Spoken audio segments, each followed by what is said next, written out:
Fala malta, tudo bem com vocês? Meu nome é Mário Souza, esse é mais um vídeo da série Certificação Java.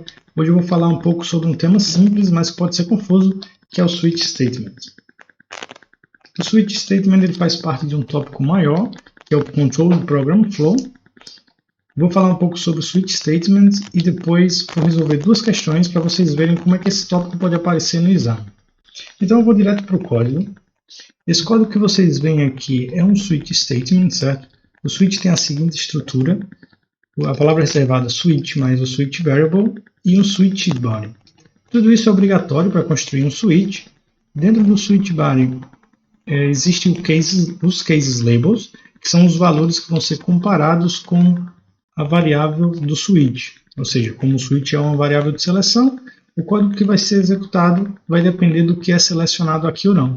Caso nada seja selecionado, a gente tem a possibilidade de adicionar no máximo um default label, que é o código que vai ser executado, como eu disse, caso nenhum outro código, caso nenhuma outra seleção tenha sido executada. Algumas coisas que valem lembrar aqui dentro do switch. Primeiro, é que os tipos de variáveis que podem ser utilizadas dentro do switch no Java 11 são do tipo byte, char, float e int, os respectivos wrappers, além de string, que foi adicionado no Java 7, e os enums. Todos os cases labels precisam ser compile time constantes. O que isso quer dizer? Que esses valores precisam ser conhecidos em tempo de compilação. Podem ser um valor literal ou podem ser expressões desse tipo, mas que vão ser avaliadas em tempos de compilação. Então, como eu disse, o que é obrigatório para construir um switch são essas três coisas, basicamente, o switch, a variável e o body. Mesmo que o body seja vazio, isso não representa um erro de compilação. É possível não ter nenhum valor, como também dentro do body ter algum valor vazio. Porém, como eu disse, isso é um tema simples, mas é preciso ficar atento a alguns pontos, que são os pontos que podem fazer diferença na hora da prova. E desses pontos são os seguintes. Primeiro, os tipos que podem ser utilizados aqui, são os tipos que eu já falei. E além disso, os cases labels precisam ser compatíveis com o tipo da variável utilizada. O que isso quer dizer? É que nesse exemplo, por exemplo, a gente tem uma variável que é do tipo byte, que é um valor 2. Isso quer dizer que todos os case labels precisam ser compatíveis com a variável do tipo byte. Ou seja, se eu colocar um valor que é maior do que um byte suporta, isso representa um erro de compilação. Então esse é um detalhe, mas que às vezes pode fazer diferença e é necessário estar atento a esse detalhe.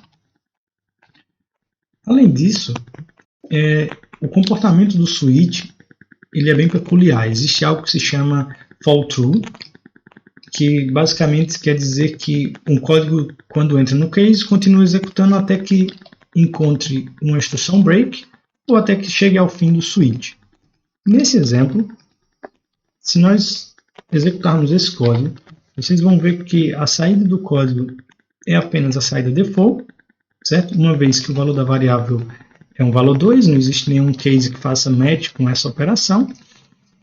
E, portanto, o default foi capturado no fim do bloco e essa instrução foi executada. A posição do default não é necessariamente relevante, ela pode aparecer tanto no início quanto no fim ou em outra posição. Porém, estejam atentos a esse comportamento do fall true, porque uma vez que o default é a primeira opção, isso pode acarretar a execução de outras instruções. Por exemplo, se executarmos o código novamente, vocês vão ver que a saída agora são todas as instruções. Por quê?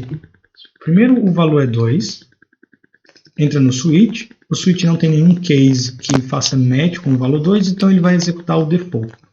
Como o default não possui uma instrução de break, como a instrução abaixo, ele vai seguir para o próximo case e executar o System Out Line 127 e da mesma forma executar a última instrução. Isso é importante porque durante a prova a gente não tem acesso a ferramentas de compilação nem de execução de código e às vezes é necessário estar habituado a executar código mentalmente. Então esse fall through pode ser um comportamento que vai mudar a ordem ou o que é retornado ou escrito na saída padrão e pode fazer com que vocês selecionem uma alternativa certa ou errada. Para testar isso e para exemplificar melhor, a nossa primeira questão é uma questão fácil e que trata basicamente da execução de um switch. Vou abrir aqui. Então, essa é a primeira questão. Se você quiser responder, pausa o vídeo, tenta responder, depois volta aqui. E essa pergunta diz basicamente o seguinte: o que é que o código vai escrever quando ele for executado? Toda vez que eu vejo uma questão que tem um trecho de código, um code snippet como esse, o menor ou maior, a primeira coisa que eu faço é olhar para as alternativas. Isso porque toda vez que você encontrar uma alternativa do tipo o código não compila, ou um erro de compilação, ou algo do gênero, você precisa ter um cuidado especial ao analisar o código. Então, uma vez que essa alternativa está presente aqui, a primeira coisa que a gente vai fazer é analisar o código e ver se não existe um erro de compilação. Então, a gente tem uma classe pública, que é o testClass, possui um método público e um método main. Eu vou começar a analisar o método main. A assinatura do método main parece ok, não existe nenhum problema. O método pode lançar ou declarar uma exceção, mesmo que nenhum código dentro lance essa exceção. Essa construção foi introduzido no Java 11, que é a inferência de tipos de variáveis locais. Isso vai ser avaliado ao mesmo tipo da expressão do lado direito, basicamente é uma forma de escrever menos código. Então, o que está acontecendo aqui é a construção dessa classe, certo? Do testClass, e depois a execução do código. Então, vamos para o código, ele passa um string como parâmetro, que depois é utilizado no switch. E aqui vem o primeiro ponto. Agora que a gente já analisou o código anterior, a gente vai analisar o switch statement. Primeiro ponto, o switch variable é de um tipo válido? Sim, é do tipo string. Ok, então a gente vai analisar o switch body.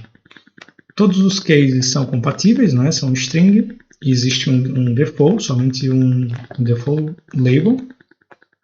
Lembrando que quando uma string é utilizada dentro do switch, Java vai utilizar o string.equals para comparar os valores. Isso quer dizer que essa comparação é case sensitive, certo? Então, continuando a análise, todos os labels parecem ok, a gente só vê um break aqui, dentro do case B minúsculo, nenhum outro break em seguida, todos os statements também possuem ponto e vírgula, pronto. Eu vou assumir que o código compila. E vou excluir essa alternativa. Uma vez que o código compila, falta a gente definir qual é o resultado final quando esse código é executado. Então, uma vez que o B é passado como parâmetro, e vai entrar dentro do switch, o case A não é executado, porque não é um match, o case B também não, porque essa é uma comparação case sensitive, e o case B, aliás, B maiúsculo, vai ser executado, vai fazer match e vai executar essa instrução, que é o println big bet. No entanto, não existe um break após essa instrução, isso quer dizer que o switch vai ter o comportamento default true e vai executar a próxima label, que nesse caso é o default. E vai printar também none. Então a saída vai ser big bet e none, que é essa alternativa, a segunda alternativa. Uma questão simples, que requer apenas um pouco de atenção na análise do código, principalmente por conter essa alternativa, dizer que o código não compilava, mas é uma questão fácil, uma questão que é provável que apareça numa prova de certificação. A segunda questão é uma questão mais difícil e que trata da estrutura do switch. Então, se quiser tentar resolver essa questão, pausa o vídeo também, volta aqui depois para verificar a resposta. Então, essa questão vai perguntar qual das 4 alternativas são alternativas válidas, quais das 4 construções do switch são alternativas válidas. E para analisar essa questão, a gente vai lembrar do que é o mínimo necessário para um switch ser considerado válido. Primeiro é o switch e a variável, né? O valor, o switch variable, que precisa ser de um tipo suportado pela expressão switch. Então a opção 1, ok, então um switch com um valor 5, que é um int. A opção 2 também, a opção 3 também, e a opção 4 também, uma vez que ele utiliza o valor x, que também é um inteiro. Todo número literal sem ponto flutuante em Java, por default, é um inteiro, e esse var vai ser avaliado como um int. É o mesmo que está escrito int x igual a 0. Então, todos passaram nesse primeiro critério. Vamos para o segundo critério, que é verificar o switch body. Então, a opção 1 possui um switch body válido. A segunda opção também. A terceira opção não possui um body, apenas um switch, logo em seguida um ponto e vírgula. Essa opção não é uma opção válida. E a quarta opção possui um body vazio, que também é válido. Então, analisando essas quatro construções, agora a gente tem certeza que pelo menos a terceira opção não é uma opção válida. Então eu vou eliminar todas as alternativas que possuem o 3. Isso vai fazer com que a gente elimine quase todas as alternativas. E é uma boa tática para resolver questões desse tipo. Nesse caso, a gente acabou por eliminar todas as alternativas erradas e ficou só com uma. Mesmo que você tivesse dúvida em outras construções, isso te levaria a selecionar a alternativa correta. Mas essa é uma técnica que pode ajudar a pelo menos reduzir o número de alternativas que você precisa escolher e assim aumentar a tua chance, né, de acertar ou de selecionar a alternativa correta.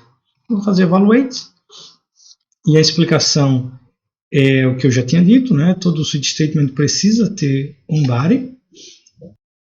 Então, essa é uma questão um pouco mais difícil, requer um pouco mais de análise, de entender qual é a estrutura do switch. A primeira questão é mais uma questão de execução de código e perceber como é que a estrutura do switch funciona em runtime. E antes de encerrar o vídeo, vou voltar aqui para uma pequena revisão, certo? Os pontos principais é lembrar dos tipos que são considerados válidos como uma variável no switch, que são string, byte, char, short e int. Os respectivos wrappers também são válidos. E os enums. É preciso lembrar que todos os case labels precisam ser compile time constant e que não é válido ter cases repetidos, certo? Então imagina que a gente tivesse o case 1 e uma expressão e depois case 1 outra expressão. Isso não é válido, certo? Eles precisam ser únicos. E no máximo você precisa ter uma default label. No máximo, pode ter 0, pode não ter nenhuma, ou pode ter no máximo uma. Então é isso.